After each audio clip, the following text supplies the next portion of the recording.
தமிழ்நாட்டில் சாதி கலவரமோ மதச்சண்டையோ நடக்காத தமிழ்நாட்டின் பெருநகரங்களில் திருச்சி தான் இருக்கிறதுன்னு மறந்துடாதீங்க. ஏன் இங்கே மட்டும் சாதி சண்டை மத கலவரம் நடக்கலை? ஏன் இங்கே மட்டும் அது நடக்கலை?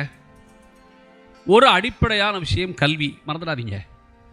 ஒரு 10 வருஷத்துக்கு முன்னாடி திருச்சியை பற்றி யாரை போய் கேட்டிங்கனாலும் எஜுகேஷன் ஹப்னு சொல்லுவாங்க. அதை திருச்சியை நான் என்னோட நூலுக்காக ஒரு சின்ன புள்ளி விவரத்தை சேகரித்தேன். இந்தியாவிலேயே பெண் கல்வியை தொடங்கி வைத்த கல்லூரியில் ஒன்று ஹோலி கிராஸ், மறக்காதீங்க.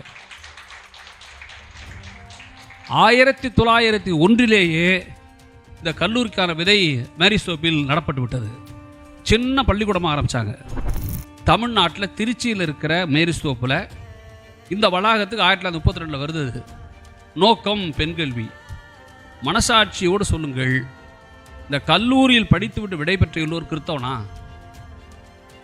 இஸ்லாமியனா?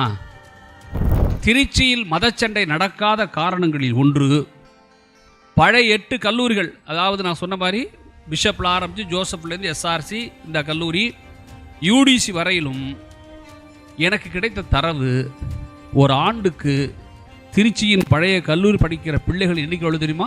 வெறும் 8 கல்லூரியில் மட்டுமே 5500 பேர் படித்தால், மற்ற கல்லூரி சேர்த்துக்கிட்டிங்கன்னா இந்த கல்வி பரவி இருப்பதும் சாதி சண்டை நடக்காததற்கு மிக மிக முக்கிய காரணம் என்பதை நூலின் வழியாக நான் கண்டுணர்ந்தேன்.